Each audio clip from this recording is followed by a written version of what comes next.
सरसिजमनुविद्धं शैवलेनापि रम्यं मलिनमपि हिमांशोर्लक्ष्मलक्ष्मीं तनोति इयमधिकमनुज्ञा बलकलेनापि तन्वी किमिव हि मधुरानां मंडनं नाकृतीनां। शकुंतला के विषय में कह रहे हैं कालिदास कि सरसिजमनुविद्धं शैवलेनापि रम्यम। सरसिजम जत भवति, सरसिजम इत्युक्ते कमलम, कमल पुष्पम। कमल पुष्प जो होता है वह शैवलेन अनुविद्धम अपि रम्यम भवति। शैवलेन माने शैवालेन, हाँ, या जलजेन तृणेन, माने जल में उत्पन्न होने वाला जो तृण आदि होता है, जो लीढ़ कहते हैं, उससे अनुविद्ध भी जो कमल होता है वो रम्य ही होता है, सुंदर ही होता है। और मलिनमपि हिमांशो लक्ष्म लक्ष्मीं तनोति। हिमांशो माने चंद्रस्य, चंद्रमा का जो मलिनमपि, मलिन भी जो लक्ष्म है, चिन्ह है जो चंद्रमा के अंक में पाया जाता है, और मलिनमपि हिमांशो लक्ष्मा, हिमांशो मलिनमपि लक्ष्मा, चंद्रमा के मलिन भी जो लक्ष्म है, चिन्ह है, वह लक्ष्मीं तनोति। लक्ष्मीं तनोति शोभाम वर्धयति, माने वो चंद्रमा की शोभा को ही बढ़ाता है।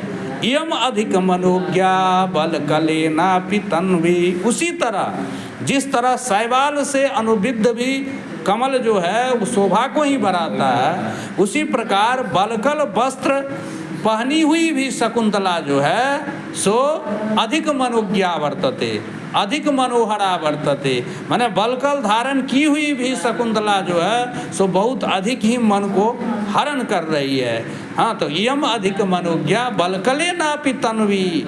इयम तन्वी, इयम कृशांगी, इयम सुंदरी, ये जो कृशांगी है, सुंदरी है शकुंतला, वह बलकले नापि अधिक मनोज्ञा, बलकल वस्त्रेणापि, माने बलकलम धृत्वापि अधिक मनोज्ञा, अत्यधिक मनोहरा वर्तते, माने अत्यधिक मन को हरण कर रही है। किमिव मधुरानां मंडनम नाकृतीनां। तो कहते हैं कि मधुरानां आकृतीनां सुंदरानां वपुषाम, सुंदर जो शरीर होता है उसका मंडनम किमिव, माने उसका मंडन क्या नहीं होता है। यानी जो लोग सुंदर होते हैं वह कुछ भी पहन लेते हैं तो वो उसका भूषण ही हो जाता है, समझ गया। भूषण से उसकी कोई आवश्यकता भूषण की नहीं पड़ती है। कहने का आशय है कि एक जगह लिखते हैं साहित्य में कि किम कथयति कांतमपि निर्भूषम विभाति वनिताननम, न कांतमपि निर्भूषम विभाति वनिताननम। एक जगह कहते हैं कि न कांतमपि निर्भूषम विभाति वनिताननम। वनिताननम यत भवति, माने नायिकायाः आननम यत भवति, नायिका का जो मुख होता है सो निर्भूषम, माने भूषण के बिना न शोभते, सुशोभित नहीं होती। माने मुख जो है, वनिता का मुख जो है या वनिता जो है, भूषण रहित वनिता जो है वो सुशोभित नहीं होती। कितनो सुंदरी हो महिला या नायिका, वो यदि अलंकार से अलंकृत न हो तो सुंदर नहीं होती। निर्भूषमपि कांतम न कांतमपि निर्भूषम विभाति वनिताननम। तो उसी वो अलंकार के पक्ष में लिखे हैं, जिस प्रकार अलंकार रहित सुंदरी भी स्त्री जो है सुंदर नहीं लगती, उसी तरह अच्छा काव्य में भी यदि अलंकार नहीं होता है तो अलंकार अच्छा नहीं माना जाता है। इस दृष्टि से वहाँ लिखे हैं कि न कांतमपि निर्भूषम विभाति वनिताननम। और यहाँ कह रहे हैं कालिदास कि किमिव मधुरानां मंडनम नाकृतीनां। तो मधुरानां आकृतीनां किम मंडनम न भवति, माने सुंदरानां वपुषाम, सुंदर शरीर जो होता है, यानी जो सुंदरी है, जो निसर्गात एव ध्रुवम, क्या पढ़े इससे पहले, इदम किला ब्याज मनोहर मिदम वपु, इदम किला ब्याज मनोहरम वपु। तो शकुंतला कैसी है, तो अब्याज मनोहरम वपु, निष्कपट सुंदर शरीर वाली है। तो जो ऐसी सुंदरी होती है उसके लिए कालिदास कहते हैं किमिव हि मंडनम, मतलब उसके लिए सब कुछ मंडन ही हो जाता है, अलंकार ही हो जाता है। और जो कुछ पहने वो अलंकार हो जाता है ना।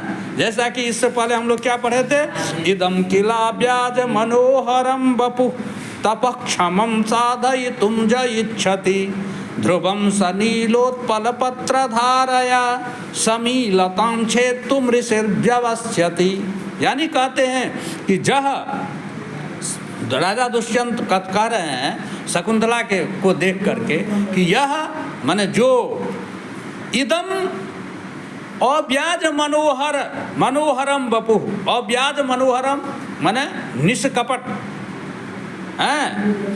निष्कपट सुंदर शरीरम तपक्षमम माने तपश्चरण योग्यम, मैंने निष्कपट सुंदर शरीर जो है ये, इस शरीर को जो तपश्चरणम कर तुम साधई तुम मैंने तपस्वी या तपस्या करने योग्य जो करना चाहता है, बनाना चाहता है, ध्रुवम निश्चय ही स ऋषि, वह ऋषि जो है नीलोत्पल पत्र धारया मैंने नील कमल की जो पत्ता है उसकी धारा मैंने अग्रभाग से समी लताम छेदुम इच्छति, समी वृक्ष को काटना चाहता है। तो जैसे कमल के पत्ते के अग्रभाग से समी वृक्ष को काटना असंभव है, उसी तरह इस व्याज मनोहर शरीर जो है ये शकुंतला का, ऐसे शकुंतला के इस शरीर को तपश्चरण योग्य बनाना असंभव है। तो इसमें शकुंतला कैसी सुंदरी है, इससे स्पष्ट हो जाता है कि वह इदम किल अव्याज मनोहरम वपु, अव्याज मनोहर वपु कहने का आशय है कि व्याज वह हुआ कि भूषणादि रहितम अपि सुंदरम वपु, माने भूषण आदि से रहित भी जो सुंदर शरीर हो उसको अव्याज मनोहरम वपु कहते हैं। ठीक है, तो ऐसा शकुंतला है। तो उस शकुंतला के विषय में कहते हैं कि वह जो है सो इयम अधिक मनोज्ञा बलकले नापि तन्वी, ये जो तन्वी है सो बलकले नापि अधिक मनोज्ञा वर्तते किम भी मधुरा नाम मंडनम नाकृति नाम, क्योंकि मधुरा नाम आकृति नाम सुंदरा नाम बभुषाम, सुंदर शरीर जो होता है उसके लिए किमी भी न मंडनम माने सब कुछ उसके लिए भूषण ही हो जाता है, जो कुछ पहनता है वो सब उसको अच्छा ही लगता है, उससे उसके शोभा ही बढ़ता है। ठीक है, और इससे पहले लिखा अलंकार के प्रशंसा में न कांतम अभी निर्भूषम विभाति वनिताननम, कितनों सुंदर स्त्रियां हो वो यदि भूषण से भूषित ना होता है तो सुंदर सुशोभते बड़े शोभा नहीं देती। लेकिन कालिदास कहते हैं नहीं, ऐसी बात नहीं है, जो सुंदर ही है वो कुछ भी पहन ले तो किम भी मधुरा नाम मंडनम नाकृति नाम, उसके लिए भूषण कोई मैंने नहीं रखता है, जो कुछ पहनता है वही उसके लिए वो भूषण हो जाता है। ठीक है, तो कहा सरसिज मनुविद्धम शैबलेनापि रम्यम मलिनमपि हिमांशोर लक्ष्म लक्ष्मीं तनोति इयमधिक मनोज्ञा बलकलेनापि तन्वी किमिव मधुरा नाम मंडनम नाकृति नाम। इसके लिए वे 3 दृष्टांत दे रहे हैं। कहते हैं जैसे शैबलेना अनुविद्धम सरसिजम रम्यम ये भवति, जैसे शैवाल से अनुविद्ध कमल जो है वो सुंदर ही होता है। मलिनमपि हिमांशोर लक्ष्म लक्ष्मीं तमनोति, चंद्रमा का जो क्या है मलिनमपि लक्ष्म, मलिन भी जो लक्ष्म चिन्ह है वो भी उसकी शोभा को ही बढ़ाता है। तो उसी तरह जो है सो ये बलकल भी जो है सो शकुंतला की शोभा को ही बढ़ा रहा है। तो ये 2 दृष्टांत देकर के आगे हम पढ़ेंगे कि शकुंतला के बारे में कहता है दुष्यंत कि अधरः किशलय रागः कोमल विटपानुकारिणो बाहु कुसुमिव लोभनीयम जौवन मंगेशु सन्नद्धम। कहते हैं कैसी है शकुंतला, तो अधरः किशलय रागः, शकुंतला का जो अधर है, अधर माने नीचा वाला ओठ, वो किसलयस्य राग इव रागः जस्य, किसलय रागः माने किसलय माने हो गया नव पल्लव जो होता है आम का नया पल्लव निकलते हुए देखा है, वो कितना लाल और कोमल होता है, उसके समान जो है शकुंतला का अधरोष्ठ है। तो अधरा किसलय राग कोमल विटपानुकारिणो बाहु, कोमल शाखा देखा है वृक्ष का, जो शाखा जो होता है तो कोमल शाखा के समान उनका बाहु है।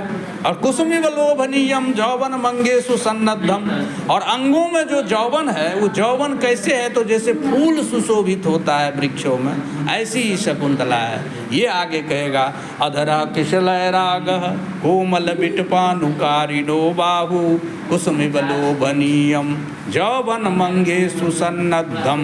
ठीक है, इस प्रकार से दुष्यंत जो है शकुंतला को देखकर छुप करके देख रहा है और उसके विषय में ये सब चिंतन कर रहा है, बोल रहा है।